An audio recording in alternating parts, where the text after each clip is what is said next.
Je ne sais pas si vous vous souvenez, tout à l'heure, on parlait en début de journée à quel point c'est important de bien manger. On va jouer un petit jeu ensemble. On se met dans un contexte où on est dans une classe.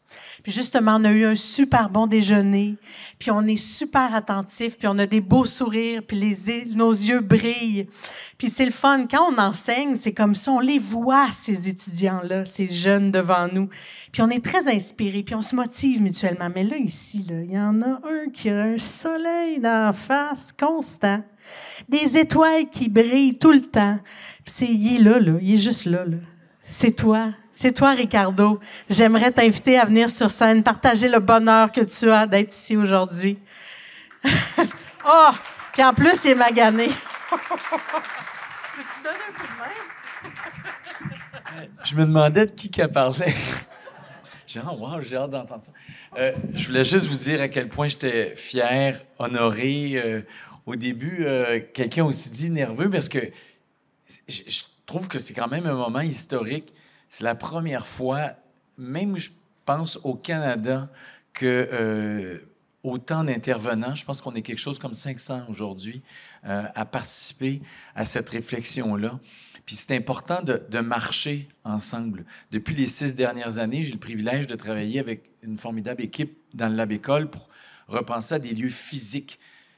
Mais ce lieu physique-là, puis on est au primaire, nous, ben c'est le lieu aussi où tu vas manger. Oui, tu vas jouer, tu vas faire toutes sortes de choses, mais manger. On mangeait à la maison il n'y a pas si longtemps. Et la plupart des écoles primaires n'ont pas de lieu. On a vu des statistiques pour manger. Puis, effectivement, si tu manges, tu réussis mieux. Mais il y a des choses auxquelles on ne réalise pas à quel point c'est puissant le manger ensemble. La région de Montréal, la région de Québec, c'est là où il y aura le plus de nouveaux Québécois. Quelle plus belle façon que de partager qui on est, découvrir les autres qu'autour de la table. C'est un lieu où tu apprends la démocratie, tu apprends à prendre ta place, à lever ta main. Ça se fait à ta vitesse. Hein, ça se commence à la maison. Puis des fois, le premier ministre m'a déjà dit, mais c'est pas aux parents, tu sais, qui se seraient à faire ça. Oui, dans l'absolu, c'est aux parents. Mais c'est un choix de société. C'est un choix de société qu'on fait de se nourrir, de les nourrir, puis de faire en sorte que chaque dollar investi, c'est jamais un coût, c'est toujours un investissement, va rapporter. Un dollar investi en alimentation à l'école, ça rapporte systématiquement entre 3 et 10 dollars. Il n'y a aucun investissement à bourse ou à caisse de dépôt qui rapporte autant que ça. Il y a des pays où les proportions d'argent dans les ministères de la Santé et de l'Éducation sont inversées. Ça, c'est un rêve. On parlait de rêve, là. Plus on va les éduquer, plus ils seront mieux nourris, moins il y aura de diabète, moins il y aura de cholestérol, moins il y aura de problèmes. Ils vont se retrouver finalement avec une vie moins adaptée. Puis il y a beaucoup de respect à travers la nourriture à l'école.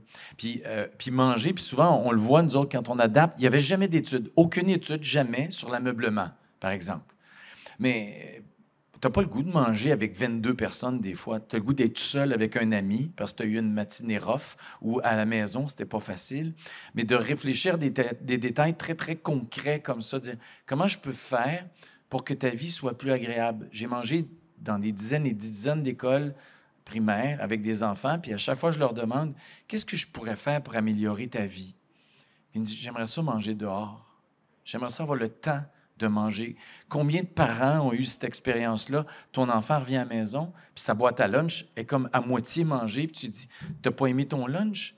Ben oui, je l'ai aimé, mais j'ai jamais eu le temps de le manger, ou il n'y avait pas de place pour le manger. Alors, moi, je suis un gars très dans le concret. Tous les jours, je pense aux familles, puis à comment on peut les nourrir, puis comment leur prouver. Puis un autre point extraordinaire, c'est qu'à travers l'alimentation, il y a toute l'estime de soi. Tu sais, on en parle beaucoup. L'estime de soi, d'être capable d'avoir fait une petite compote de pommes avec ton professeur, puis tu reviens chez vous, puis ton frère, ta sœur, ton père te regarde, t'as fait ça, toi. Oui, j'ai fait ça. Des fois, c'est la première fois que cet enfant-là va avoir comme un regard d'émerveillement de quelqu'un autour de lui. Puis, je parlais avec Mme Cyr tout à l'heure, qui pour moi est un exemple de force absolue. Elle aussi est au Saguenay. Puis... d'avoir l'approbation de tes pairs. Ça peut être un ami de ta classe, Puis de pouvoir dire à un enfant, je suis le porte-parole depuis une vingtaine d'années de la tablée des chefs, combien de fois on cuisine, puis tu dis à un garçon, une fille, ils sont incroyables tes muffins. Ça se peut pas que tu sois bon juste dans ça.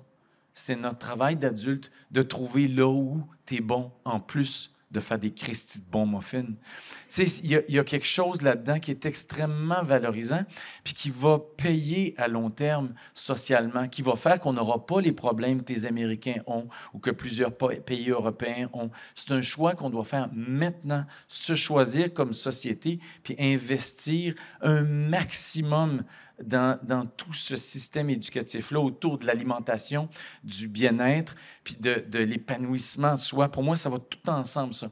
Puis j'ai hâte, on va avoir un atelier cet après-midi, là, mais de parler du concret. On le sait qu'il y a bien des écoles, quand même qu'on vous donnerait toute la nourriture du monde. Il n'y a pas une Christie de frigo, il n'y a rien. Il faut que les profs ramènent ça chez eux. Il y a des problèmes économiques, mais puis qui va le faire? Comment? Tout le monde est déjà surchargé de travail. Mais collectivement, si on se parle beaucoup, bien, on va les trouver, les solutions, parce qu'il y en a qui les ont déjà. Puis l'autre affaire où je suis vraiment émerveillé puis heureux, c'est de savoir qu'il y a des centaines d'organismes au Québec qui sont déjà corps et âme là-dedans. Puis quand, encore une fois, des gens au gouvernement me disent « ça va coûter bien cher », je dis « Tu sais, si on fait juste commencer par poser une question à ces organismes-là, qu'est-ce qu'on peut faire de plus pour que vous alliez au bout de votre rêve? » Bien là, l'argent prend une autre signification. C'est pas de créer une structure qui va être juste la bureaucratie. Ils sont là, les ressources. Il faut les écouter, travailler ensemble. Puis c'est pas un truc d'un... En fait, on est tous là parce que le gouvernement ne fait pas son travail. Parce que si on pouvait nourrir nos enfants, il n'y a personne ici qui aurait besoin de faire cette réunion-là. Puis c'est un peu ça le rêve, qu'on ne soit plus nécessaire. Je parlais avec toute la gang du Club des petits déjeuners. Puis notre rêve, c'est qu'on soit inutile. C'est ça notre rêve, qu'on soit inutile. Alors, en attendant qu'on soit inutile, on va être crissement utile ensemble ici aujourd'hui. Puis ça, c'est juste la première réunion. Puis la plus grande force qu'on va pouvoir avoir, c'est de se tenir, d'avoir des objectifs très concrets, précis, puis que tous ceux qui ont la chance, comme moi, d'avoir la parole plus souvent que d'autres, qu'on puisse l'exprimer puis éduquer. Il y a beaucoup, beaucoup d'éducation à faire pour que les parents, les comités, les politiciens soient convaincus du besoin qu'on a de faire ça différemment puis de les nourrir au mieux dans la mesure des capacités de chacun. Alors, je suis très, très fier d'être ici aujourd'hui. J'espère que quand j'en aurai l'occasion, je vous représenterai le mieux possible, comme tous les autres. Je pense à Sylvie, qui est une combattante au front depuis tellement de... T'es où, Sylvie? Elle est où qui est cachée? Oh, c'est Sylvie qui n'a pas peur d'appeler quelqu'un, dire « Là, arrête de dire des niaiseries, là. OK? Viens nous voir à telle affaire, écoute telle vidéo. » Tu sais, c'est le fun, ça. Quand elle gagne, tu n'as pas peur de dire les affaires, mais que ça avance. Alors, bonjour à tout le monde. Merci.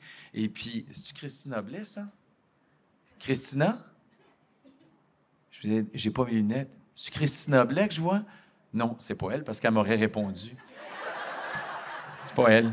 Elle y ressemble en cibole. Mais c'est un prof de l'Université de Montréal en nutrition, puis j'ai eu la chance de l'avoir comme Hélène Laurando, comme plusieurs autres nutritionnistes. Puis je finis avec ça. Je trouve ça formidable qu'il y ait de plus en plus de centres de services scolaires qui voient l'importance d'avoir des techniciens en nutrition, techniciennes, et puis parce que ça change toute la façon de voir l'alimentation. C'est pas du négatif, c'est du positif. Je vais te montrer pourquoi ce raisin-là est fantastique dans ta vie ou ce morceau de pomme-là. Puis dans l'approche où tu peux comprendre tes maths, ton français, l'histoire, la géographie, tout part d'une maudite tasse de farine en faisant quelque chose. Je trouve ça fabuleux. Alors, je m'en vais m'asseoir lentement, mais je m'en vais m'asseoir. Bonne journée.